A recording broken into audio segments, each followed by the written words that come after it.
Creating better lessons can be really difficult, but I think if you take a look at these 3 key components, it is going to take your good lessons to better and your better lessons to best. And I'm not just going to tell you what those 3 components are, but I want to talk about why they're important.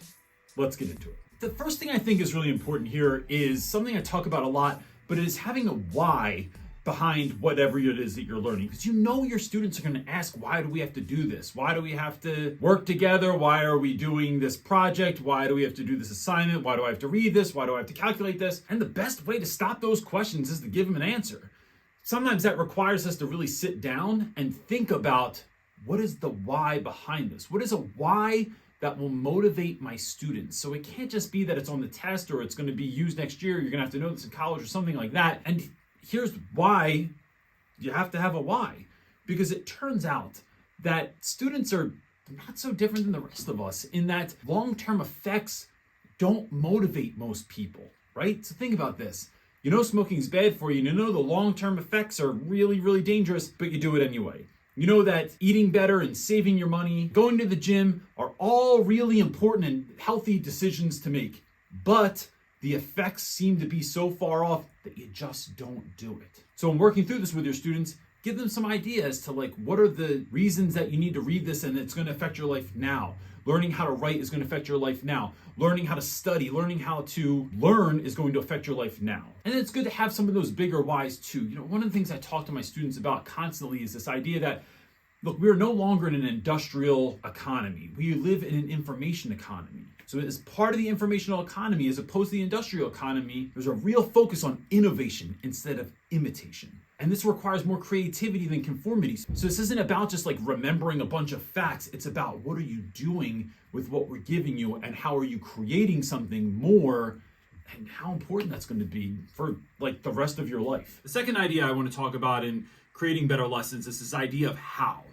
How do I get my kids to master this skill or activity? And I want you to look at these 3 different areas for this, because I think that there's this art, a science, and a magic to creating great lessons. The art component is the creative aspect. It's how we're rolling out and then implementing each lesson. But the emphasis there is on the creative component of that.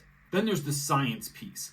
This is the research and experience-based best practices that are proven to work. For instance, using something like the Pomodoro technique. That's a mouthful, but the Pomodoro technique is basically this idea of chunking down work. And research has shown how this helps kids get more done and retain more information. Third piece here is my favorite. It is the magic component. And these are kind of all the unforeseen forces that affect your lesson, which can be a little bit nerve-wracking because you're not really sure what's going to happen or when it's going to happen. But when it does, you can, when you're prepared, you're ready for action and you can handle it all. So we're talking about things here like the social emotional well-being of your students. We're talking about inclusivity. We're talking about the freedom to fail in your classroom. Not fail your class, but have an idea that doesn't go well and then learning from your mistakes. Rolling with teachable moments, having classroom culture that is positive and focused on learning and getting better. Your personal self-care. Those are just some of the unforeseen forces that will affect your lesson, but really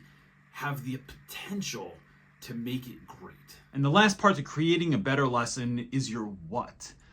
What are your desired outcomes for this particular lesson, activity, or class? And this part is really 2-tiered because it is creating clear and attainable goals for you and your students, but there's another piece that I don't think is often talked about enough, and that's really the idea of creating systems that are going to help your students to achieve. It's not enough to just have a goal. Everybody has a goal. Winners and losers both have goals, but one of the things that separates those who find success and who fail are those that have systems in place that are going to take them from their place where they are to the place that they want to be. If you think about it, even if you hit your goal, right? Goals are a momentary win. Systems, on the other hand, lead to lasting change. So the goal might be to get a passing grade or to get an A, and that's great.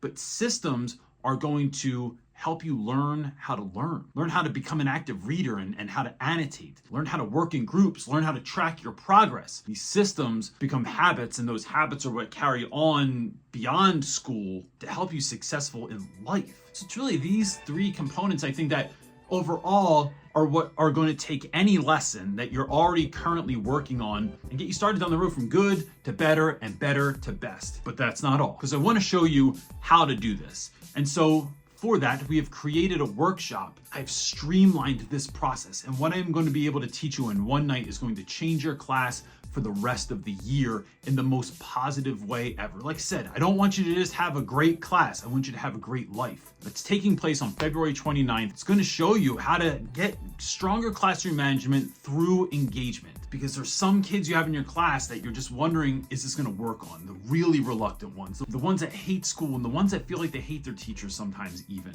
So we're talking about how to get all of your students to buy into what you're doing, to create classroom management through engagement, so we can help our students live the lives that they dream of living and help you to have a classroom that you look forward to going to every day. You can sign up and find out more information by clicking the link in the description below. And that's it, gang. Peace.